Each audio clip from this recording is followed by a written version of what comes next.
Il y a une minute, au plus profond de l'étendue sauvage des terres d'Eustace Conway, quelque chose d'enfoui sous le sol s'est enfin révélé. Et l'histoire liée à cette découverte est troublante d'une manière à laquelle aucun des hommes ne s'attendait. Ils n'avaient pas prévu de trouver quelque chose d'inhabituel ce jour-là, mais ce qui est apparu à leurs pieds était tout, sauf ordinaire. La parcelle de terre sur laquelle ils se trouvaient, qui avait semblé plate et intacte à première vue, cachait quelque chose qui semblait plus vieux que la forêt elle-même. Tandis que les hommes balayant la terre des racines se brisèrent et se recourbèrent pour exposer une trappe rouillée de couleur fer dont la surface était rongée par le temps. Et au moment où l'un d'eux s'en approcha, la forêt sembla inspirer brusquement et retenir son souffle, libérant un léger soupir qui se propagea à travers les arbres, bas prolongé et étrangement proche de l'humain. Ils ne le savaient pas encore, mais ce qu'ils venaient de découvrir ne faisait pas partie d'une cabane d'un bunker ou d'une structure que l'on s'attendrait à trouver dans ces bois. L'air autour des terres d'Eustace Conway s'enfonça dans un silence si absolu qu'il semblait contre nature, un silence si profond que même le vent semblait se figer au milieu de son mouvement. Les arbres restaient immobiles comme si leurs feuilles avaient été suspendues au milieu d'un bruissement. Et le seul son qui subsistait était le crissement irrégulier de bottes s'enfonçant dans un sol humide. C'était le genre de silence qui donne l'impression d'être sensible, comme si la forêt entière se tenait immobile dans l'attente de quelque chose dont elle ne voulait pas être témoin. Les hommes cessèrent de parler presque instantanément. L'un d'eux jeta un coup d'œil par-dessus son épaule, non pas parce qu'il avait entendu quelque chose, mais parce que l'air derrière lui semblait chargé d'une présence comme si quelqu'un d'invisible s'était approché assez près pour le toucher. Cela faisait près d'une heure qu'il marchait sans rien d'autre que de vieilles cartes dessinées à la main et les traces ténues et disparues de ce qui aurait pu être des sentiers. La terre ici s'étendait à l'infini sombre, enchevêtré et sauvage, comme un labyrinthe fait d'ombre et de vieux secrets. Mais ce jour-là, quelque chose n'allait pas. Ils l'ont tous senti. Plus ils avançaient, plus le monde devenait silencieux. Les oiseaux qui, quelques minutes auparavant, lançaient des cris depuis la cime des arbres, avaient disparu comme s'ils avaient été effacés. Même le bourdonnement omniprésent des insectes, un compagnon constant dans ces bois, s'était estompé. Le silence n'était pas naturel. Il semblait intentionnel, comme si la forêt leur envoyait un avertissement auquel ils étaient trop curieux pour obéir. Un homme Drew ralentit et se tourne vers un groupe d'arbres dont les branches semblent se plier anormalement vers l'intérieur. Il chuchote en bougeant à peine les lèvres « Vous sentez ça ?»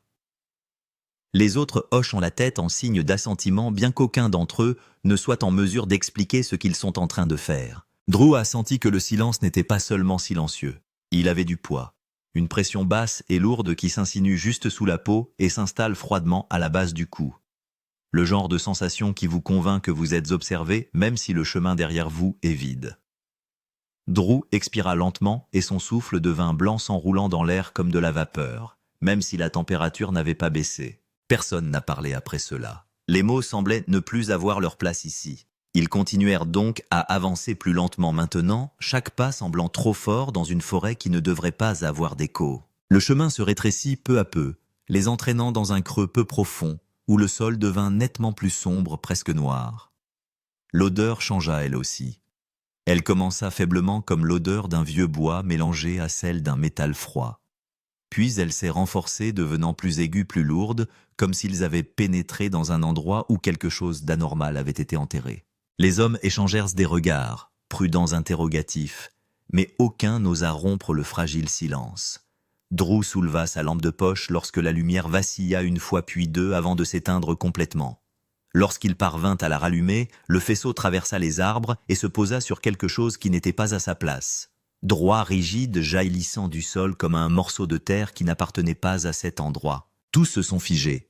Le silence autour d'eux se resserre, s'enroule autour de leurs côtes. Quelqu'un changea de position pour trouver l'équilibre et le bruit de sa botte raclant le gravier fendit le silence comme un os qui craque. Il résonnait beaucoup trop fort d'une manière qui fit se raidir tout le monde. Drew fit signe aux autres de rester en place tandis qu'il s'approchait de ce que la lumière avait capté. Plus il avançait, plus l'air semblait lourd, comme si le monde autour de lui s'épaississait à chaque pas. Ce n'était pas encore la peur, mais l'instinct primitif qui avertit une personne lorsque le monde se comporte d'une manière qui n'est pas la sienne. Quelque part derrière eux, une branche sèche craqua croustillante et tranchante. Le bruit venait de beaucoup trop près. Ils tournèrent ensemble, mais la forêt derrière eux n'était que des couches de ténèbres empilées les unes sur les autres. Rien ne bougeait, rien ne respirait. Lorsqu'ils se retournèrent vers l'étrange objet que la lumière de Drew avait trouvé, la forme dans la terre semblait différente. Drew cligna des yeux, essayant de stabiliser sa vision. Ce n'étaient pas ses yeux, ils avaient changé. Ou peut-être que leurs esprits ne reconnaissaient que maintenant ce qu'ils regardaient. À moitié enfouie sous les racines, et la mousse se trouvait ce qui ressemblait à une porte basse et tordue, creusée directement dans la terre. Pas de cadre, pas de charnière, pas de poignée, juste une ouverture brute et sombre comme si le sol lui-même avait été fendu à dessein. Drew abaissa légèrement sa lampe de poche et sentit sa gorge se serrer. Personne n'osait bouger. Même respirer semblait risqué, comme si une inspiration trop profonde pouvait perturber quelque chose qu'il valait mieux ne pas perturber. La forêt semblait vivante à présent. Pas vivante, mais consciente. Écoute, regardez. Tous leurs instincts leur hurlaient de faire demi-tour et de revenir sur leurs pas, de laisser derrière eux les arbres, le silence et la porte enfouie. Mais aucun d'entre eux ne bougea. La curiosité s'était déjà emparée d'eux, se resserrant jusqu'à ce qu'ils soient à moitié paralysés par le besoin de savoir. Le silence est alors rompu. Un son creux et lointain s'éleva dessous la terre. Rien à voir avec l'appel d'un animal ou le mouvement d'une chose vivante. C'était un lent bruit de traînée suivi d'un bruit sourd et doux, comme si quelque chose sous le sol avait changé de poids.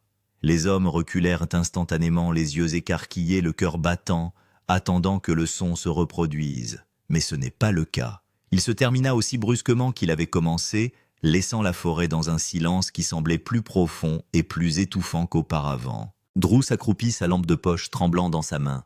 Il tendit lentement la main, balayant les mottes de terre froide et les feuilles détrempées. Petit à petit, le bord de l'objet enterré est apparu. Ce n'était pas un rocher. Ce n'était pas une racine d'arbre. Ce n'était ni naturel, ni entièrement fabriqué par l'homme. Les autres regardaient avec incrédulité leurs mots, restant bloqués quelque part dans leur gorge. Aucun d'entre eux ne réalisa que ce qu'ils touchaient ne faisait pas simplement partie de la terre. C'était une partie de quelque chose que Stache avait caché il y a longtemps, quelque chose que la forêt avait essayé de garder enfoui. Lorsque la dernière couche de terre est tombée, le bord d'un loquet en métal usé est apparu. Comme s'il avait été déclenché par leur découverte, un coup de vent soudain a déchiré les arbres. Pour la première fois de la journée, la forêt fait du bruit. Le vent sifflait entre les branches comme un long soupir d'épuisement bas et étrange, comme si les bois eux-mêmes retenaient un secret qu'ils ne voulaient pas déterrer. Les hommes ne parlaient pas, ils ne pouvaient pas. Ils restèrent immobiles, fixant la forme sombre et irrégulière logée dans la terre. Le silence revint, mais il était différent maintenant. Il n'était plus vide, ils se sentaient habités, et sous leurs pieds, quelque chose s'est à nouveau déplacé. L'air s'épaissit comme si la forêt elle-même s'était rapprochée. Les arbres semblaient inchangés, mais les ombres autour de leurs troncs s'étendaient un peu plus loin qu'auparavant. Les racines semblaient se tordre en des motifs subtils et inquiétants, presque intentionnels. Drew recula d'un pas par rapport au loquet, son regard se promenant entre le morceau de terre éventré et les branches au-dessus qui semblaient maintenant se pencher vers l'intérieur comme si toutes les branches de la forêt avaient été arrangées pour protéger cet endroit. Personne ne parlait, car chacun d'entre eux se sentait attiré. La curiosité s'était transformée en quelque chose de plus fort, quelque chose qui bourdonnait, juste au-dessus de leur peau, les poussant à aller de l'avant. Chaque son qu'ils émettaient résonnait étrangement leurs pas, rebondissait de façon disproportionnée par rapport à la taille de la clairière. C'est alors que le plus jeune d'entre eux remarqua quelque chose de faiblement gravé dans le tronc d'un arbre voisin. Il appela les autres, essuya l'écorce avec sa manche et découvrit un symbole ancien, irrégulier, gravé avec quelque chose de pointu et d'instable. Ce n'était pas une lettre. Ce n'était pas une marque que l'un d'entre eux reconnaissait. Et soudain, la forêt n'est plus silencieuse. On sentait qu'il attendait. Drew s'approcha levant sa lampe de poche et la lumière capta d'autres marques éparpillées sur les arbres voisins. Chacune de ces marques était orientée vers l'ouverture cachée et aucun d'entre eux n'avait vu ces gravures auparavant. Elles ne ressemblaient pas à des marques de délimitation ou à des traces de passage, elles semblaient intentionnelles, comme si quelqu'un les avait tracées en guise d'avertissement. Quelque chose dans ces spirales leur donnait la chair de poule, d'autant plus qu'elles n'étaient pas fraîches. L'écorce avait poussé autour de certaines d'entre elles, avalant les bords. Cela signifiait qu'elles étaient là depuis des années, voire des décennies, et que personne n'en avait parlé depuis tout ce temps. L'un des hommes murmura qu'Eustache les avait peut-être faites pour marquer quelque chose qu'il ne voulait pas que d'autres trouvent. Cependant, sa théorie n'avait aucune valeur, car plus il regardait, plus il devenait clair que les gravures n'avaient pas été faites d'une main sûre. Les gravures avaient été faites en désespoir de cause, car elles semblaient déchiquetées, comme si quelqu'un les avait faites à la hâte, en répétant la même spirale encore et encore, en coupant plus profondément à chaque fois, jusqu'à ce que le couteau glisse. La lampe de poche clignota à nouveau avant de s'éteindre, et pendant un instant les bois devinrent noirs. Dans cette obscurité, il pouvait entendre quelque chose de faible, comme un rythme, pas vraiment une voix, ni un animal, juste un bourdonnement bas qui semblait se déplacer entre les arbres, les encerclant. Lorsque la lumière revint, le bourdonnement s'arrêta, mais les sculptures en spirale semblaient plus sombres. Drew voulait continuer, mais les autres hésitaient, car leurs yeux étaient maintenant attirés par le sol. Le sol autour des arbres sculptés était différent sec et craquelé, malgré la pluie tombée 2 nuits auparavant. La même forme en spirale apparaissait faiblement dans la terre, mais cette fois-ci, elle n'était pas gravée dans le sol. Elle était enfoncée dans le sol petite répétée, comme si quelque chose avait traîné en rond à cet endroit. Personne ne pouvait l'expliquer parce que c'était étrange pour eux. Ils se sont contentés de regarder fixement tandis que leur lampe de poche traversait les ombres. L'un d'eux remarqua alors quelque chose d'autre comme des fils, ou ce qui semblait être des fils, qui pendaient d'une branche au-dessus. Il vérifia qu'il ne s'agissait pas de toiles d'araignée car elles étaient trop épaisses, trop droites, et elles se balançaient même si l'air était immobile. Lorsque Drew tendit la main pour en toucher un, celui-ci se brisa sans bruit et tomba au sol comme un morceau de tendon séché. Les hommes échangent des regards. L'un d'eux murmura que nous ne devrions pas être ici. Mais vu le chemin parcouru, on peut dire qu'il est déjà trop tard pour cela, car ils savent tous qu'ils ne peuvent pas s'en aller. Les marques, l'étrange immobilité et la porte enfouie dans la terre étaient toutes liées d'une manière ou d'une autre, même s'ils ne comprenaient pas encore comment. Puis l'odeur est revenue. Oui, la même odeur métallique qui n'avait rien à faire dans la nature. Cette fois-ci, le bruit est plus fort, et il est assez aigu pour leur piquer l'arrière de la gorge. La lumière de l'une des torches des hommes permit d'apercevoir quelque chose qui scintillait près de la base d'un autre arbre. Drew s'en approcha, se pencha balayant la saleté de sa main gantée. Ce qu'il trouva n'était pas naturel, car il pouvait clairement voir qu'il s'agissait de minces feuilles de métal qui étaient pressées à plat contre le sol recouvertes de mousse. Sous la mousse, il pouvait voir de faibles empreintes de forme humaine, comme si quelqu'un les avait déposées et recouvertes. Le groupe recula lentement, car les arbres autour d'eux avaient la même apparence, mais l'espace entre eux semblait plus étroit. La forêt n'était plus seulement calme, elle était tendue et vivante, comme si elle avait gardé ses secrets trop longtemps et ne voulait pas les abandonner. Quelque chose bruisse devant eux comme un seul mouvement brusque. Ils levèrent leurs lampes, mais il n'y avait rien, juste les arbres, les sculptures et le lent craquement de quelque chose d'invisible se déplaçant sous le sol. Drew se tourna à nouveau vers l'ouverture pour constater que le loquet était à présent à moitié dégagé et brillait sous la lumière. Les marques sur les arbres pointaient toutes dans cette direction. Les spirales, les motifs étranges du sol, et même la façon dont les racines s'incurvaient y conduisaient. Drew pouvait dire que ce n'était pas un hasard. C'était une piste, un message ou peut-être un avertissement que personne n'avait jamais compris. Le bourdonnement reprit plus bas, cette fois s'élevant du sol lui-même. Les hommes se regardent pâles et silencieux. Quelque chose les appelait à se rapprocher même si aucun d'entre eux ne voulait l'admettre. Alors que Drew faisait un dernier pas prudent vers la porte enterrée, une ombre se déplaça sur la terre, et elle ne venait pas des arbres, ni de la lumière, mais d'en dessous. Il passa une fois lentement et sans équivoque, et c'est alors qu'ils réalisèrent de la partie la plus étrange de tout ce qu'ils avaient vu, les spirales gravées dans les arbres, n'étaient pas des marques aléatoires. Elles correspondaient au contour de ce qui bougeait sous leurs pieds. Le sol sous leurs pieds s'était mis à vibrer doucement, comme si quelque chose venait de se réveiller de son sommeil. Drew stabilisa la lampe de poche dans sa main, son faisceau tremblant sur le loquet métallique exposé. En regardant de près les spirales sculptées dans les arbres, il pouvait clairement voir qu'elles semblaient maintenant pulser faiblement dans la faible lumière. Il s'accroupit à nouveau, balayant les dernières mottes de terre de la trappe jusqu'à ce qu'il en aperçoive le contour complet. Elle était plus grande que ce à quoi il s'attendait, mais elle n'était pas assez large pour qu'une personne puisse y marcher debout. En revanche, elle était juste assez large pour que quelqu'un puisse se glisser à l'intérieur. Il n'y avait ni charnière, ni marque, ni serrure sur la trappe, juste un loquet gris et usé par les intempéries. Les hommes se tenaient en cercle autour de la porte, chacun attendant que quelqu'un d'autre prenne la parole, mais aucun ne le fit. Drew tendit lentement la main vers le loquet, et au moment où ses doigts touchèrent le métal, l'air devint plus froid. Le loquet émet une légère vibration qui ressemble à un battement de cœur. Il hésita un moment, puis tira essayant de l'ouvrir, mais elle ne bougea pas d'abord. Il essaya à nouveau cette fois, avec plus d'effort. Un craquement sourd résonna lorsque le seau se brisa, et l'odeur qui s'ensuivit fut suffisante pour faire reculer tout le monde, car elle était fétide et humide, avec un soupçon de pourriture ancienne. La trappe se souleva avec un long gémissement métallique, dû à son état altéré par les intempéries, et en dessous se trouvait un puits sombre qui menait tout droit vers le bas. Il n'y avait pas d'échelle ni de marche à utiliser, juste un tunnel étroit creusé dans la terre. Le faisceau de la lampe de poche de Drew atteignait à peine le fond, et ils virent tous que le tunnel n'était pas profond, peut-être une douzaine de pieds, mais ce qu'il révélait coupa le souffle de tout le monde. Les murs étaient tapissés de planches de bois inégales et vieillies, comme si elles avaient été taillées à la main. D'étranges formes ont été brûlées dans le bois qui ressemblent à des symboles, et ces symboles ressemblent aux spirales à l'extérieur, mais ils sont plus rugueux et plus profonds. Des objets étaient suspendus à des clous martelés dans les murs, tels que des morceaux de tissu de petits os et des bocaux de verre remplis d'un liquide trouble qui reflétait la lumière de façon étrange. L'un des hommes murmura qu'il s'agissait d'une sorte de fosse de stockage, mais Drew savait qu'il n'en était rien. Ce n'était pas un entrepôt, c'était quelque chose de caché à dessein.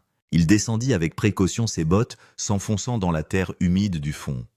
L'air était lourd de pourriture. Il fit pivoter la lumière lentement et c'est alors qu'il vit la porte. C'était une petite porte en bois pourri à moitié, mais fermée hermétiquement par un vieux boulon en fer. La surface était couverte de profondes égratignures qui n'avaient pas été faites par des outils, mais par des ongles. Drew s'est figé. Il leva les yeux vers les autres toujours debout au-dessus pour voir que leurs visages étaient pâles, la lumière de leurs lampes de poche tremblant contre les murs. Personne ne voulait dire qu'ils pensaient tous que quelqu'un avait peut-être été piégé ici. Il déverrouilla la porte et le bruit résonna comme un coup de tonnerre dans l'espace étroit. Les charnières cédèrent avec un soupir et derrière la porte se trouvait une pièce au plafond bas de la taille d'un petit hangar. Chaque centimètre carré de la pièce était rempli d'objets tels que des piles de bois de vieux seaux en métal, des peaux d'animaux étendus à plat et une table rudimentaire construite à partir de troncs d'arbres. Sur la table se trouvaient des outils qui semblaient faits à la main, taillés grossièrement dans de l'os et du fer rouillé. Mais ce qui attire l'attention de Drew, ce n'est pas la table, mais ce qui se trouve derrière, à savoir un mur couvert de dessins. Les dessins étaient tracés directement sur le bois au fusain et à la cendre, et il y en avait des dizaines. Chaque dessin représentait la même figure, une forme haute et étroite sans visage, qui se tenait au milieu des arbres. Autour de la figure des personnages plus petits, s'agenouillant les mains levées. Les dessins devenaient plus sombres vers le bas, comme si la personne qui les avait faits avait appuyé de plus en plus fort sur le bois jusqu'à ce qu'il se fende. Quelque chose dans ces dessins a retourné l'estomac de Drew parce que le même symbole en spirale apparaissait sous chacun d'eux, mais pas comme une marque cette fois, mais comme une ouverture, une porte. Drew se détourna des dessins balayant la pièce du regard. Dans un coin, il y avait une pile d'objets enveloppés dans du tissu. Il s'en approcha s'accroupit et tira le bord vers l'arrière. À l'intérieur du tissu se trouvaient de petits os irréguliers dont certains étaient cassés. Il ne pouvait pas dire s'il s'agissait d'animaux ou d'humains. Les autres l'appelèrent, mais il ne répondit pas. À cet instant, la pièce sembla vivante comme si l'air lui-même était en mouvement. Puis la lumière de sa torche a capté quelque chose d'autre comme un mince fil courant le long du plafond et disparaissant dans le mur. Il le tira doucement et un doux cliquetis résonna dans l'abri, faisant bouger quelque chose au-dessus, tandis que de la poussière tombait des poutres. Les hommes lui crièrent de remonter, mais avant qu'il ne puisse bouger, il entendit un bruit sourd provenant de quelque part dans le mur, et cela ressemblait à un mouvement. Le son était lent, traînant et délibéré, ce qui figea Drew sur place. Le faisceau de la lampe de poche tremblait sur les dessins et les silhouettes, sans visage, semblaient se rapprocher dans la lumière. Le bruit sourd retentit à nouveau, suivi cette fois d'un léger raclement. Il recula lentement vers le tunnel, le cœur battant. L'odeur de tout à l'heure s'était renforcée, mêlée à quelque chose de métallique et d'humide. Il vit alors qu'une étroite fissure s'était ouverte dans le mur de bois et qu'à travers elle, quelque chose de pâle se déplaçait. Elle ne bougeait pas rapidement, mais juste assez pour capter la lumière une empreinte de main qui n'était ni peinte ni gravée, mais pressée fraîchement dans la terre derrière le bois. Elle glissa lentement vers le bas et disparut. Drew se précipita vers l'ouverture et les hommes le tirèrent vers le bas, juste au moment où un autre bruit sourd se fit entendre en bas. Ils laissèrent tomber le chapeau et s'éloignèrent, tous respirant difficilement. Le bruit au-dessous d'eux continua à traîner lentement en rythme jusqu'à ce qu'ils s'évanouissent dans le silence. La forêt redevint silencieuse et les spirales des arbres parurent plus sombres, comme si elles avaient absorbé ce qui venait de se passer. Personne ne dit un mot. Drew continuait à fixer le sol là où la trappe s'était enterrée, ses mains tremblant encore de peur. Il savait que ce qu'il avait vu à l'intérieur n'était pas simplement un vieil abri, mais quelque chose qu'Eustache avait construit pour se cacher ou pour contenir quelque chose d'autre. Bien que la forêt soit redevenue silencieuse, l'air émettait un faible bourdonnement qu'aucun d'entre eux ne pouvait expliquer, comme si la terre sous leurs pieds ne s'était pas encore rendormie. L'air s'était épaissi, et chaque respiration semblait lente et incertaine. Drew s'essuya les mains sur son pantalon, la saleté, laissant des traces sombres qui ne s'effaçaient pas. Il ne regarda pas les autres car aucun d'entre eux ne pouvait trouver de mots pour décrire ce qu'ils venaient de voir. Ils attendirent que la forêt se remette à bouger, qu'un oiseau appelle, que le vent rompe la tension. Rien ne venait, même les feuilles semblaient lourdes comme si elles étaient retenues par quelque chose d'invisible. La trappe s'est refermée entre eux, à moitié recouverte de feuilles mortes, comme si la terre essayait déjà de la reconquérir. Lorsqu'ils regagnèrent le sentier ouvert, le ciel s'était assombri, car le jour se transformait lentement en nuit. Le silence des bois les suivait, car chaque pas résonnait anormalement fort, comme si les bois rejouaient leurs mouvements à distance. Drew ne cessait de jeter des coups d'œil par-dessus son épaule comme s'il était suivi, mais il n'y avait rien, juste les mêmes arbres qui s'étaient dressés trop près les uns des autres, trop droits. Lorsqu'ils atteignirent enfin la limite des terres d'Eustache, les deux hommes se séparèrent et prirent des directions différentes sans se dire au revoir. Ils n'ont pas prévu de revenir et n'ont pas parlé de ce qu'ils avaient trouvé. Cependant, le silence a une façon de se répandre, et au matin, tous les habitants de la région l'avaient apparemment ressenti. Ils ont affirmé que les bois semblaient différents, et les personnes vivant à proximité ont déclaré que les nuits étaient devenues plus froides. Certains ont affirmé avoir entendu de faibles coups résonner dans les arbres, tandis que d'autres ont déclaré que l'odeur de la vieille terre et de la rouille flottait dans le vent longtemps après le coucher du soleil. Les jours passent, puis les semaines, et Drew ne retourne pas sur le site, bien qu'il y pense à chaque instant. Il essaya de se convaincre que ce n'était rien du tout. Il est passé de la conviction que c'était le fruit de son imagination qui s'était joué de lui à la pensée que ce qu'il avait vu à l'intérieur de l'abri avait une explication logique. Chaque fois qu'il y pensait, il se souvenait de l'empreinte de la main, il se souvenait qu'elle était fraîche, humide et qu'elle glissait le long du mur. Puis vint la question à $1 million, à laquelle personne ne pouvait répondre: où était Eustace Conway? Les gens s'attendaient à ce qu'il apparaisse une fois que la nouvelle de la découverte se serait répandue, mais il n'en fut rien, et ils essayèrent de l'appeler, mais les appels restèrent sans réponse. Les visiteurs qui voulaient le trouver dans sa propriété ont rebroussé chemin, disant que le portail était fermé à clé, et que les bois ne semblaient pas corrects. Selon certains témoignages, les fenêtres de sa cabane étaient sombres, mais on voyait parfois de la fumée s'échapper de la cheminée tard dans la nuit. Une équipe de recherche a brièvement pénétré dans la forêt à la recherche d'Eustache, mais la végétation dense les a fait tourner en rond. Leurs appareils GPS auraient cessé de fonctionner près de l'endroit où la trappe avait été trouvée. L'un d'entre eux, un bénévole du parc, a juré avoir vu une faible lumière se déplacer entre les arbres, et cette lumière n'était ni blanche ni jaune, mais une étrange lueur bleue pulsant faiblement avant de disparaître sans un bruit.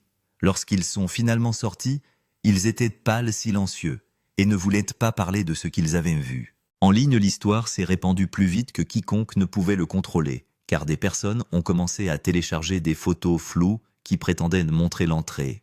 D'autres ont publié des enregistrements de chuchotements qu'ils avaient entendus lors de randonnées dans les environs, tandis que d'autres encore ont affirmé que Eustace avait construit 7 pièces souterraines comme une sorte de bunker d'isolement qu'il utilisait pour ne pas être raccordé au réseau. Ceux qui ont regardé les images que Drew a secrètement partagées dans les quelques secondes où il a pu le faire avant que sa caméra ne tombe en panne, ont dit qu'il était impossible que cette pièce soit habitable, parce que les murs étaient trop rugueux et les dessins trop désespérés. Une théorie suggère que l'abri faisait partie d'un réseau inachevé de tunnels que Eustache avait construit. Les gens ont commencé à comparer les symboles gravés dans les arbres à des marques plus anciennes qu'ils avaient trouvées sur des fermes abandonnées au fin fond des montagnes. Des spirales des cercles des portes qui étaient toujours les mêmes que celles d'Eustache et qui ne menaient nulle part. Une autre théorie plus sombre disait que l'abri n'avait pas été construit par Eustache, mais qu'il l'avait trouvé, qu'il était tombé dessus il y a des années et avait décidé de le garder caché. Certains disaient qu'il vivait près de l'abri à cause de ce qu'il contenait, tandis que d'autres murmuraient qu'il vivait là pour s'assurer que rien ne sortait. Une nuit, un randonneur passant à proximité de la propriété a remarqué une faible lumière vacillant à travers les arbres comme une lueur constante provenant du sous-sol. Il a rapporté qu'elle pulsait lentement, presque comme une respiration. Et lorsqu'il s'est approché, il a été frappé par le métal humide, la terre mouillée et quelque chose de pointu sous l'odeur. Il s'est retourné et s'est enfui avant d'avoir pu atteindre la source. Le lendemain matin, lorsqu'il l'a raconté aux habitants, personne n'a ri. C'est la première nuit depuis longtemps où les habitants de la vallée sont restés à l'intérieur. Les chiens ont aboyé pendant des heures, puis le silence s'est installé partout. Un homme a juré avoir vu une silhouette grande et immobile se tenir à la lisière des arbres et surveiller sa maison jusqu'à l'aube. Quand il a cligné des yeux, il n'y avait plus rien. Drew a cessé de parler du refuge. Il a refusé les interviews, supprimé ses photos et vendu sa maison. Il a quitté la région dans le mois qui a suivi, et les autres ont fait de même, car aucun d'entre eux n'a eu le courage de raconter ce qui s'est passé la nuit suivant l'ouverture de la trappe. Cependant, des rumeurs ont circulé selon lesquelles ils avaient entendu quelque chose gratter sous leur plancher par la suite. Eustache n'est jamais revenu, on ne l'a vu nulle part, pas un mot, rien que le silence. Mais l'histoire ne s'est pas arrêtée là, car de temps en temps, de nouveaux messages apparaissent en ligne de la part de randonneurs qui affirment avoir entendu des bruits sourds sous le sol, toujours à proximité de la même parcelle de forêt. Ils affirment que les spirales sont toujours visibles, mais qu'elles se sont multipliées et s'étendent sur de nouveaux arbres. Certains pensent qu'elles marquent les endroits où le sol est creux. De temps en temps, lorsque quelqu'un reste suffisamment longtemps près de cette partie des bois, il jure que l'air bourdonne faiblement de la même vibration basse que Drew a entendue avant que la trappe ne s'ouvre. Certains pensent que c'est juste le vent qui joue des tours, tandis que d'autres disent que c'est le son de quelque chose qui n'a pas cessé de bouger depuis le jour où il a été trouvé. Les bois se taisent à nouveau, le même silence qui a tout déclenché. La trappe avait complètement disparu sous des couches de terre et de feuilles, comme si elle n'avait jamais existé. Cependant, ceux qui l'ont vue ont dit que le sol autour d'elle ne s'est jamais stabilisé correctement. Ils ont ajouté qu'elle pulsait faiblement la nuit, comme si elle respirait sous la terre, mais personne n'osait plus s'en approcher, pas même Drew.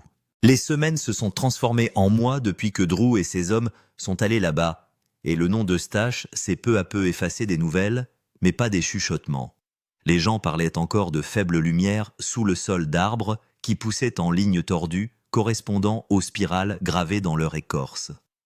Un homme a dit qu'il avait suivi les marques plus profondément dans la forêt, jusqu'à ce que l'air recommence à bourdonner, avec la même vibration régulière basse et constante, comme si la terre elle-même se souvenait de ce qui s'était passé il y a des mois. Il n'y est jamais retourné. Certains disent qu'Eustache est toujours là, vivant sous ces bois, et gardant quelque chose que personne d'autre n'était censé voir de sa vie. D'autres pensent que l'abri n'a jamais été le sien, et qu'il est probablement plus ancien que la terre elle-même. Ils ont ajouté qu'en l'ouvrant, ils avaient simplement rappelé à ceux qui se trouvaient là qu'ils étaient ici. Aujourd'hui encore, personne ne sait vraiment ce qui est enterré sous ces arbres. Parfois, juste avant l'aube, lorsque la brume est basse et que la forêt est silencieuse, les gens jurent qu'ils peuvent entendre un son similaire à celui que Drew avait entendu venant du sous-sol, comme s'il était lent patient et qu'il attendait. Faites-nous part de vos impressions dans les